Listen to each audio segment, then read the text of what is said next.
আলহামদুলিল্লাহি রাব্বিল আলামিন ওয়াসসালাতু ওয়াসসালামু আলা সাইয়্যিদিল মুরসালিন আম্মা বা'দ ফাআউযু বিল্লাহি মিনাশ শাইতানির রাজিম বিসমিল্লাহির রহমানির রহিম আসসালাতু ওয়াসসালামু আলাইকা ইয়া রাসূলুল্লাহ ওয়া আলা আলিকা ওয়া আসহাবিকা ইয়া হাবিবাল্লাহ আসসালাতু ওয়াসসালামু আলাইকা ইয়া নবিয়াল্লাহ ওয়া আলা আলিকা ওয়া আসহাবিকা ইয়া নূরাল্লাহ। প্রিয় সবাইকে মুবারকবাদ জানিয়ে শুরু করছি আজকের অনুষ্ঠান চোখের তারা নামে মোহাম্মদ। আসলে যদি আমরা এই অনুষ্ঠান বলতে নয়, যদি আমরা এই শব্দটার প্রতি একটু খেয়াল করি, চোখের তারা নামে মোহাম্মদ, অন্তরের প্রশান্তি, চোখের প্রশান্তি সাল্লাল্লাহু আলাইহি সাল্লাম নামে মোহাম্মদ। সুবহানাল্লাহ। রাসূল করিম সাল্লাল্লাহু আলাইহি সাল্লামের নাম মুবারক আমার আপনার জন্য চোখের, অন্তরের, হৃদয়ের প্রশান্তি।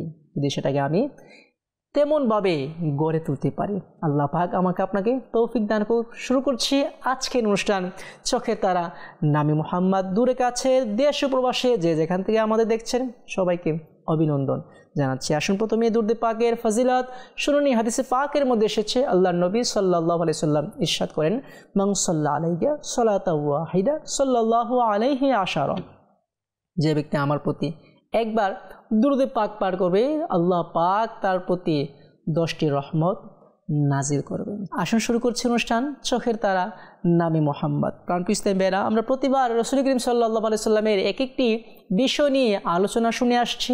আজ আমরা শুনব রাসূল করিম সাল্লাল্লাহু আলাইহি সাল্লামের জামা মুবারক। জি হ্যাঁ, রাসূল করিম সাল্লাল্লাহু আলাইহি সাল্লামের পোশাক মুবারক কেমন ছিল সে বিষয়ে আজকে আমরা কিছুটা আলোচনা শুনবো ইনশাআল্লাহ আজ্জা ওয়াজাল।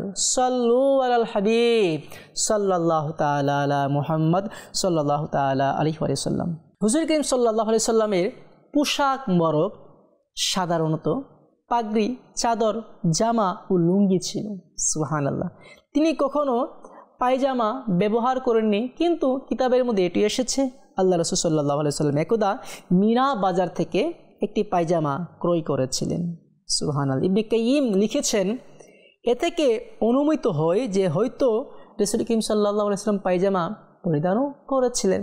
যাই হোক, রাসূল করিম সাল্লাল্লাহু আলাইহি সাল্লামের পাগড়ি শরীফ সর্বদাই প্রায় সময় সাদা, কোনো সময় কালো এবং কোনো সময় সবুজও ব্যবহার করতেন। সুবহানাল্লাহ। পাগড়ির প্রান্ত বড় কখনো খোলা রাখতেন এবং কখনো রাখতেন না।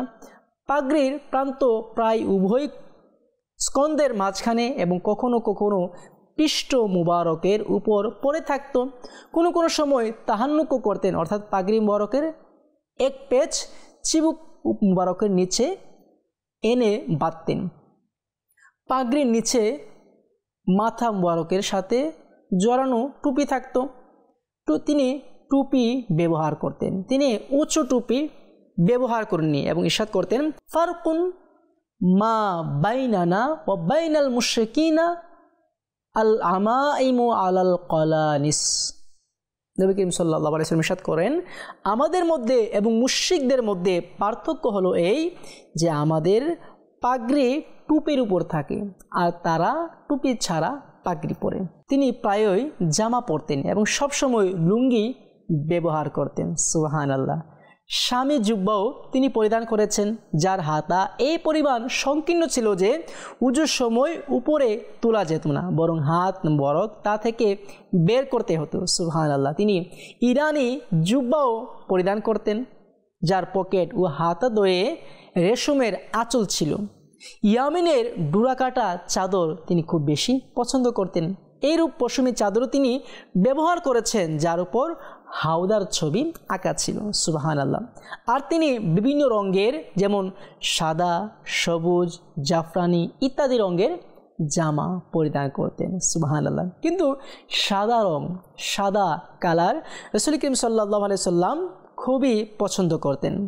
তার লাল চাদর পরিধান করেছেন, যা রেখাযুক্ত ছিল, কিন্তু সম্পূর্ণ লাল রঙের পোশাক তিনি পছন্দ করতেন না।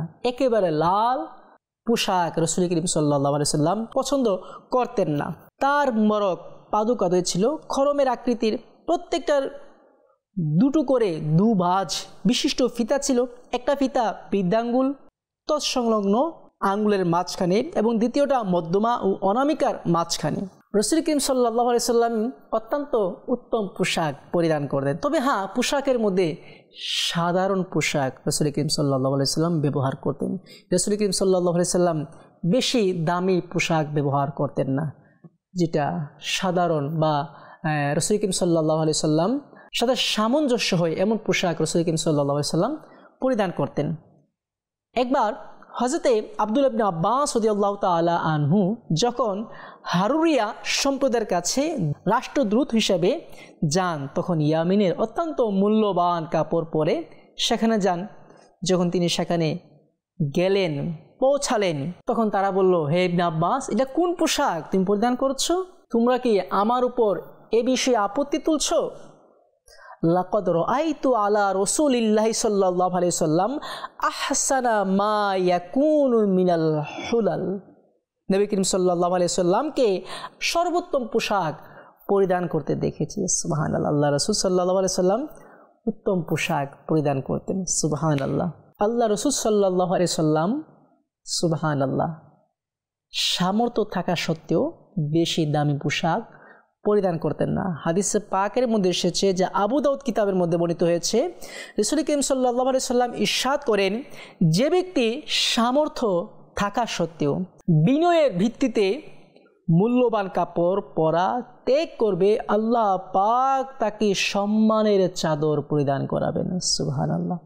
প্রাণপ্রিয় ইসলামী ভাইরা, উদাহরণস্বরূপ আপনার টাকা আছে, আপনি চাইলে উত্তম বাজারের সবচেয়ে দামি পোশাকটি আপনি পরিধান করতে পারেন, কিন্তু আপনি বিনয়ের কারণে, ক্ষুধাভীরুর কারণে, ইখলাসের কারণে, একনিষ্ঠতার কারণে, বিনয়ের কারণে যদি কম দামি পোশাক পরিধান করেন, দামি পোশাক পরা ছেড়ে দেন, আল্লাহ পাক কিয়ামতের ময়দানে আপনাকে সম্মানের চাদর পরিধান করাবেন। সুবহানাল্লাহ।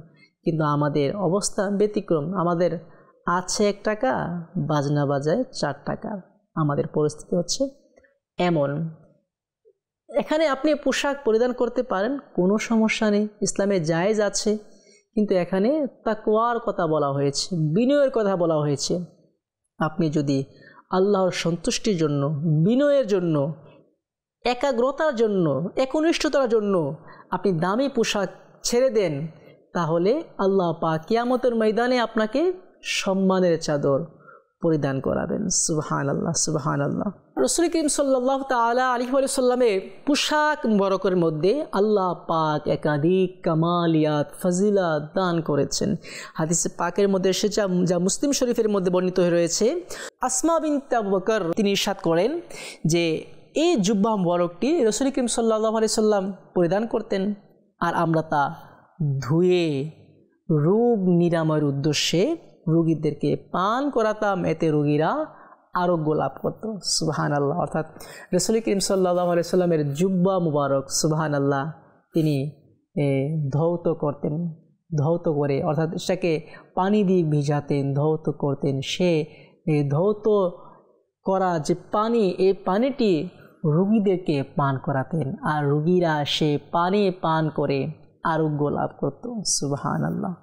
হযরতে মুহাম্মদ ইবনে জাবির রাদিয়াল্লাহু তাআলা আনহু বলেন, হুজুর করিম সাল্লাল্লাহু আলাইহি সাল্লামের জামা মুবারকের একখান টুকরো আমাদের কাছে ছিল, নাগসিলুহা লিল মারুদি ইয়াস্তাশফি বিহা।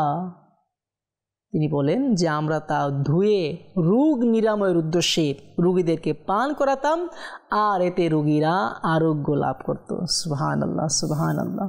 দেখুন, এখানে রাসূল করিম সাল্লাল্লাহু তাআলা আলাইহি ওয়া সাল্লামের জামা মুবারক, রাসূল করিম সাল্লাল্লাহু আলাইহি সাল্লামের পোশাক মুবারক ধুয়ে এর পানি পান করত, আর এ দ্বারা শিফায়াব লাভ করত, আরোগ্য লাভ করত। সুবহানাল্লাহ। অর্থাৎ সাহাবায়ে কেরাম আলাইহিম রিদওয়ানদের বিশ্বাস ছিল, তাদের আকীদা ছিল, রাসূল করিম সাল্লাল্লাহু তাআলা আলাইহি ওয়া সাল্লামের সাথে সম্পৃক্ত সকল জিনিস, সকল বস্তু, সকল সরঞ্জাম, সকল আসবাবপত্র বরকতময়, কল্যাণময়, সেখানে শিফা রয়েছে। আর এই বিশ্বাস নিয়ে, এই আকীদা রেখে সাহাবায়ে কেরাম আলাইহিম রিদওয়ান সেটা গ্রহণ করতেন। আমরা পূর্বের অনুষ্ঠানও শুনেছি আল্লাহ রসুল সাল্লাল্লাহু আলাইহি সাল্লামের চুল মুবারক সাহাবায়ে কেরাম সংরক্ষণ করতেন, আল্লাহ রসুলের নখ মুবারক সাহাবায়ে কেরাম সংরক্ষণ করতেন, আল্লাহ রসুলের কখনো কিছু ব্যবহৃত জিনিস সাহাবায়ে কেরাম সংরক্ষণ করতেন। আর এমনও শোনা যায় সাহাবায়ে কেরাম আলাইহিমুর রিদওয়ান কবরে যাওয়ার সময় তারা সেটাকে নিয়ে যেতেন আর তাদের পরিবার পরিজনকে ওসিয়ত করতেন, নসিহত করতেন যেন আমি মারা যাওয়ার পর আমার এই পাত্রটি অর্থাৎ রাসূল করিম সাল্লাল্লাহু আলাইহি সাল্লামের সাথে সম্পৃক্ত কোনো নখ বা কোনো চুল বা কোনো কাপড়ের টুকরা বা ব্যবহৃত কোনো জিনিস সেটাকে যেন তার কবরে রেখে দেওয়া হয়, কবরে তার সাথে দিয়ে দেওয়া হয়, এমন ওসিয়তও করে যেতেন, যা হাদিসে পাক দ্বারা প্রমাণিত হয়। আচ্ছা, এটি কেন? এর কারণ হচ্ছে এখানে আল্লাহ পাক কল্যাণ রেখেছেন, এখানে আল্লাহ পাক বরকত রেখেছেন। আর এই কল্যাণের আশায়, এই বরকতের আশায় সাহাবায়ে কেরাম এই আমলটি করতেন। যেভাবে রাসূল করিম সাল্লাল্লাহু আলাইহি সাল্লামের জিন্দা জীবিত, ঠিক তেমনি রাসূল করিম সাল্লাল্লাহু আলাইহি সাল্লামের সাথে সকল সম্পৃক্ত জিনিসও জিন্দা জীবিত হায়াতপ্রাপ্ত। হ্যাঁ, আমি ভুল বলছি না। যদি আপনি আশিক হয়ে থাকেন, রাসূলের প্রতি ভালোবাসা রেখে থাকেন, আপনি যাচাই করে দেখেন, রিসার্চ করেন, আপনি গবেষণা করে দেখেন যে এখনও কিন্তু কারো কারো কাছে রাসূল করিম সাল্লাল্লাহু আলাইহি সাল্লামের চুল মুবারক পাওয়া যায়, রাসূল করিম সাল্লাল্লাহু আলাইহি সাল্লামের দাড়ি মুবারক পাওয়া যায়। আচ্ছা, এমনও হয়তো আপনি শুনতে পাবেন বা দেখতে পাবেন সে কোথাও থেকে আরব শরীফ থেকে বা ইয়ামিন থেকে বা কোনো জায়গা থেকে সে রাসূল করিম সাল্লাল্লাহু আলাইহি সাল্লামের একটি চুল মুবারক কিংবা একটি দাড়ি মুবারক সে সংরক্ষণ করতে পেরেছে আর সেটা তার কাছে সযত্নে রেখেছে। এমনই দেখা যায় এই দাড়ি মুবারক বৃদ্ধি পাচ্ছে, একটি ছিল কখনো আবার দুটি হয়ে যাচ্ছে। এই দাড়ি মুবারক চুল মুবারক ধীরে ধীরে বৃদ্ধি পাচ্ছে, তখন সেটাকে কেটে দেওয়া হয়, কেটে দিয়ে তাবারুকের নিয়তে আরেকজনের কাছে সেটা অংশকে ভাগ করে দেওয়া হয়। সে পেয়েছে একটি, তো সে নিজের কাছে রেখেছে আবার আরেকজনকে দিয়েছে, মানে এই দাড়ি মুবারক বৃদ্ধি পেয়েছে।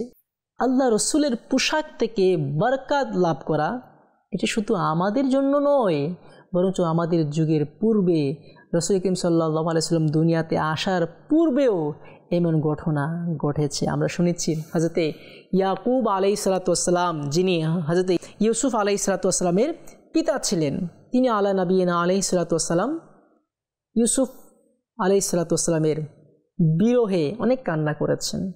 তার একমাত্র আদরের সন্তান ছিল, তার খুবই কাছের সন্তান ছিল, স্নেহভাজন সন্তান ছিলেন। ইউসুফ আলাইহিসসালাতু ওয়াসসালামকে ইয়াকুব আলাইহিস সালাম অত্যন্ত বেশি ভালোবাসতেন। তো ইউসুফ আলাইহিসসালাতু ওয়াসসালামের বিরহে ইয়াকুব আলাইহিসসালাতু ওয়াসসালাম অনেক কান্না করেছেন। এমনও শোনা যায় যে দুনিয়ার মধ্যে সবচেয়ে বেশি যে কান্না করেছেন তার মধ্যে একজন ব্যক্তি হচ্ছেন হযরতে ইয়াকুব আলাইহিসসালাতু ওয়াসসালাম। আর এই কান্নার কারণে তার চোখের দৃষ্টি চলে যায়।